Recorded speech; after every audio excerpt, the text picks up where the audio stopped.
So hi friends, welcome back to my channel Sims Nurses Corner. Today we are going to discuss about another medical surgical condition, acute respiratory distress syndrome or ARDS. All of you are familiar with this condition because nowadays after COVID-19, majority of death occur as a result of pneumonia and this ARDS. Okay, ARDS it's a complicated disease and it's a one of life-threatening disease also because of it is an emergency acute disease, acute emergency disease. It is treated mainly in critical care units and patient will be on mechanical ventilator support. These all are coming and the mild symptoms we can treat in wards under using NIV, bypass, etc. And before going to the definition, I am giving that what is simply ARDS. From the name itself, acute means a sudden onset. Okay, sudden onset of respiratory failure. Okay, sudden onset of respiratory failure, and a syndrome means a group of disease. Okay, sudden onset of respiratory failure with a group of disease. That is simply ARDS. Okay. Next, we can move to the definition of ARDS. What is definition? I already told that it is a sudden or progressive on form of respiratory failure. It is important. Okay, sudden progressive form of respiratory failure characterized by severe dyspnea. Okay, dyspnea means breathing difficulty and refractive hypoxemia. Hypoxemia means decreased oxygen level in blood. Okay, and diffuse bilateral infiltrates. Infiltrate means certain things which normally alveoli is filled with air. Okay, in sometimes these fluids accumulated in the alveolar space and diffusion cannot take place. That means infiltrates. Okay, it is a life-threatening situation. Okay, if left untreated, patient may be leads to death. Okay, so it is a sudden progressive form of respiratory failure characterized by severe dyspnea, refractive hypoxemia and diffuse bilateral infiltrates. Okay, and next point is it causes accumulation of fluid in air sacs. Okay, accumulation of fluid in air sacs and decrease the diffusion. Okay, next one is thickening and edema of bronchioles occur. Okay, thickening and edema of bronchioles occur. Next we can move to the risk factors. What are the risk factors? It is mainly classified into first one is direct pulmonary trauma. Okay, and next one indirect pulmonary trauma and other factors. Okay, we can see one by one. First one is direct pulmonary trauma. That is when injury directly occurs into the lungs. Okay, that is direct pulmonary trauma. Under that, first one is bacterial, viral and fungal infections. Okay, first one bacterial, viral and fungal infections. Next one is lung contusion. Contusion means certain injuries. Okay, due to any road traffic accidents or any accidents, certain injuries, force when a force occurring into the lungs, in the lung parenchyma will get injured. That is lung contusion. Next one is fat embolism. Next one is aspiration. Next one massive smoke inhalation. Okay, massive smoke inhalation, mainly occupational or any toxin inhalation. Then inhaled toxins. Then prolonged expiration of high concentration of oxygen. Okay, these all are caused direct pulmonary trauma. Okay. Next we can move to the indirect pulmonary traumas. Okay. What are the indirect pulmonary traumas? First one is sepsis, then shock, then multi-system traumas, then DIC, disseminated intravascular coagulation, then pancreatitis, uremia, drug overdose, anaphylaxis. These are indirect pulmonary traumas. Then third one is idiopathic, that means unknown. And fourth one is prolonged heart bypass surgery, then massive blood transfusion. In both cases, there will be fluid accumulation in the alveoli. Okay, then sixth one is pregnancy induced hypertension and increased ICP. Okay. So next we can move to the pathophysiology of the ARDS. Okay, pathophysiology of ARDS. Okay, see sometimes the question will be like ARDS completely, or sometimes will be like pathophysiology and management, or sometimes it will be like phases on management. Okay, clinical manifestation and management, etiology and management. So in each and every situation we have to write from definition. Okay, at least we have to write definition and give importance to what they are asked. Okay, if pathophysiology and management are asked, you have to write pathophysiology and management. Okay. So start with the definition that is okay. Okay. Next, let's move to the pathophysiology. First one is insult or direct, which may be direct or indirect insult to the lung tissue. Okay, any insult to the lung tissue. See, wherever the body, when there is an insult, there will be inflammatory process will be developed.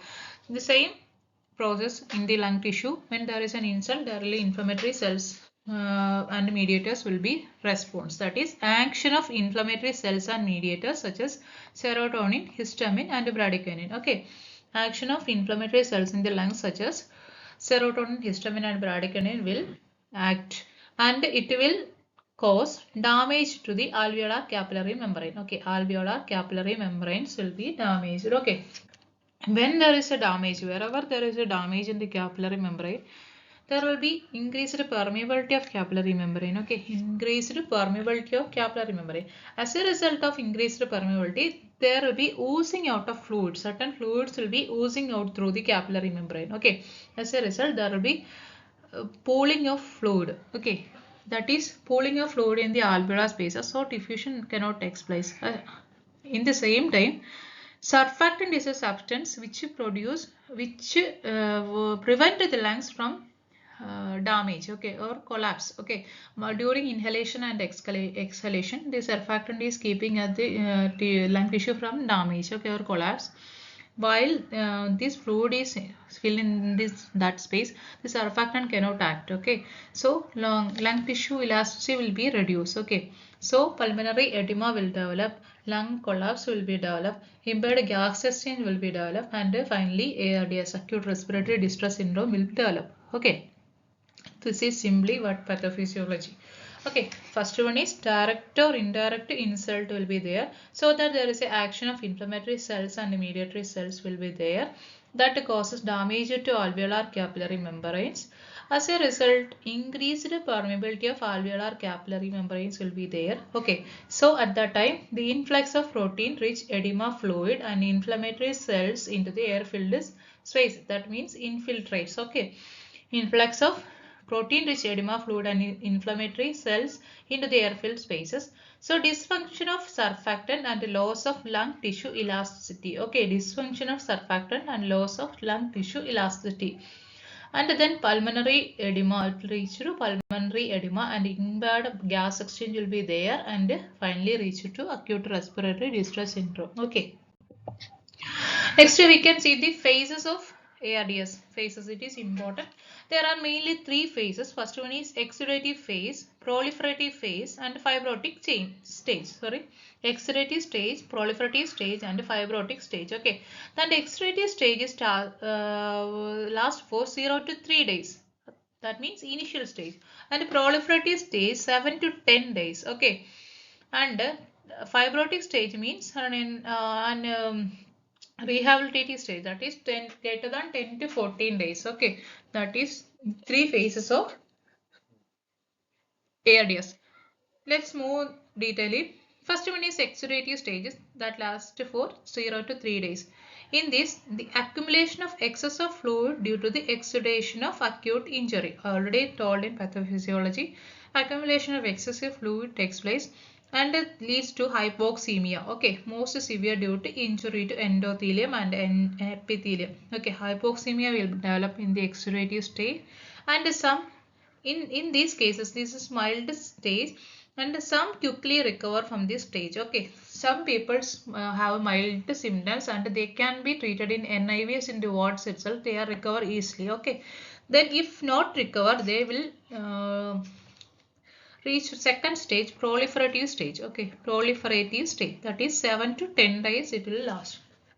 In this stage, the connective tissues and other start responses. Okay, connective tissues and other start responses, and as a result fibroblast form. Okay, fibroblast form. See, in fibroblast make the lungs thick.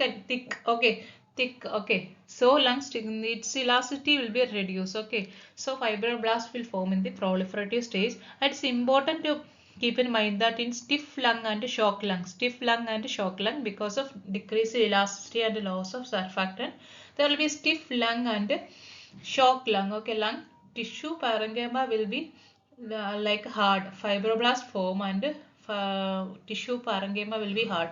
That time stiff lung and shock lung will be developed.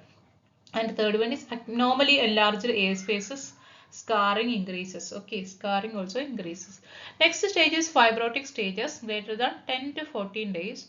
And in this stage, this inflammation will be resolved. Okay, and these scars and all changes to fibrotic stages. Okay, fibrotic stages will be developed. When taking X-ray, we can see that the fibrotic changes will be there.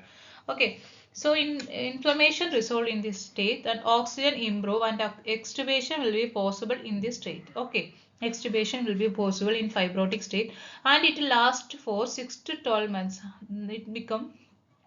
Patient become to a normal condition. When patient will be extubated, patient will be a long time in oxygen support in home itself. Okay, and patient will be reached once normal by 6 to 12 months. Okay. These are coming under fibrotic changes. So there is a three phases: exudative phase, then proliferative phase, and fibrotic phase. Okay. Next we can move to the clinical manifestation. What are the clinical manifestations of ARDS? It will divide into two categories. First one is early signs and late signs. Okay, early as well as late signs. First, early signs, anything related to respiratory disorder, there will be a respiratory dyspnea. Okay, dyspnea will be there, then tachypnea will be there, and restlessness will be there, and tiredness will be as a result of over tachypnea. There will be extreme tiredness will be there. Okay, and in this is it is one of complicated conditions, so there will be confusion, low BP, and change in behaviors like mood swing, disorientation, change in LOC, change of loss of consciousness. Okay, these all are coming in the. And if pneumonia leads to ARDS, okay, pneumonia leads to ARDS, there will be sign of pneumonia, that is fever and cough. Okay, so first one is restlessness, dyspnea, tachypnea, low BP, extreme tiredness, change in behavior. If pneumonia leads to ARDS, it will cause fever and cough. Next we can see the late signs. First one, labored and rapid breath. Okay, labored and rapid breath. Then shortness of breath. Then tachycardia. Then thick frothy sputum. It's important. Thick frothy sputum is marked sign of ARDS. Then metabolic acidosis. It will ask in multiple choice questions. Metabolic acidosis. Then cyanosis. Then crackles. Then decreased PaCO2 and PaO2. Okay, decreased PaCO2 and PaO2. The crackles also important. Okay, so late signs will be labored and rapid breathing, shortness of breathing, tachycardia, thick frothy sputum, metabolic acidosis, cyanosis, crackles, decreased PaCO2 and PaO2. Sorry. Next we can see the diagnostic finding. What are the diagnostic finding? As usual, every condition there will be history collection and physical examination. In this physical examination, we can see wheezing, crackles, and a thick frothy sputum. Okay, wheezing, crackles, and a thick frothy sputum. Then we can move to ABG, CBC, chest X-ray, bronchoscopy, sputum culture and sensitivity, CT, MRI, and echo. Okay. History collection, physical examination, ABG, chest X-ray, CBC, bronchoscopy, sputum culture, CT, MRI, and echo. Next, we can move to the management. What are the management of ARDS? See, once it's a complicated condition, you have very much complicated complicated not, but we have to treat patient as a complicated. Okay. So first line management is first general. The management is classified into first general management, which includes ICU treatment, okay, critical care unit treatment. Then no specific therapy for ARDS, only supportive therapies. In supportive therapy, there will be oxygen therapy and if complicated, mechanical ventilation. Okay, oxygen therapy and mechanical ventilation. Then position strategies will be there. That is one, turn from supine to prone. Okay, turn from supine to prone. Supine to prone. So 2/3 of improve oxygen in prone position. When turning from supine to prone, there will be increase in oxygen improvement. Oxygen intake will be increased. Okay. Then second one is lateral rotation therapy. Lateral rotation therapy. Every time it is asked for multiple choice questions. Okay. It's important. Positioning is important in ARDS. First one, and vivas. In certain vivas, also medical surgical conditions, viva that will be asked by the external by this question. Then turn from supine and prone to by third improve oxygen in prone position. Then lateral rotation therapy for postural drainage also. Okay, lateral rotation therapy. Okay, next one is fluid therapy. Fluid therapy is important. Fluid therapy. Then medical management. Next step is medical management, which includes supportive therapies only, antibiotics, anti-inflammatory drugs such as corticosteroids. Then diuretics, in order to reduce the edema or fluid accumulation, diuretics will be given. Then drugs to reduce BP. Once there is a low BP, so we have to reduce the, increase the BP. Then anti-anxiety drugs and bronchodilators will be there. So antibiotics, anti-inflammatory drugs, it's important. Okay. Anti-inflammatory drugs have much role in ARDS. Okay. And diuretics, drugs to raise BP, anti-anxiety, bronchodilators, etc. So olmesartan is to be given as a corticosteroid, most probably. Okay. Next, we can see the complications. What are the complications of the ARDS? First one is nosocomial pneumonia. Due to the ventilator there will be ventilator associated pneumonia also. That is nosocomial pneumonia. Then barotrauma. When there is a continuous patient will be in ventilator, there will be a chance of barotrauma. Then renal failure will be there. Then oxygen toxicity will be there. Stress ulcers will be there. Then tracheal ulceration will be there. Then pulmonary embolism will be there. Okay. Nosocomial pneumonia, barotrauma, renal failure, oxygen toxicity, stress ulcers, tracheal ulceration, pulmonary trauma. So next we can move to the nursing management of about the condition. Okay. So before going to the nursing management, every time when asking nursing management, we have to give first subheading as nursing assessment. Okay. In this assessment, we have to assess all the condition of the patient, assess the respiratory status, like assess the posture, comfort level of the patient, everything what we are like to write the diagnosis, we have to assess first. Okay. So we are in this respiratory patterns and cardiac output assessment, mobility assessment. These are coming under first nursing assessment, and next nursing diagnosis. When we are writing nursing diagnosis, we have to write the care plans. Okay. So column wise care plan will be give, at least 5 care plans will be included. Okay, with each of them have a 5 planning 5 plannings will be there at least. Okay. So first diagnosis is ineffective breathing pattern related to decreased lung compliance as evidenced by dyspnea. Okay, well, this is first nursing assessment, nursing diagnosis. Next one is impaired gas exchange related diffusion defect as characterized by hypoxia. Next one, risk factors. Risk for decreased cardiac output related to positive pressure ventilation. Then impaired physical mobility related to monitoring devices. Okay. See, once writing breathing diagnosis, we have to formulate in main and priority wise diagnosis first, and at least write in 5 nursing diagnosis. At least one diagnosis will be risk. Okay, risk factor, risk for one diagnosis will be there at least. Okay, there is a potential problem we have to identify also. Okay, so in 5 diagnosis, out of them 1 will be risk. Okay, risk.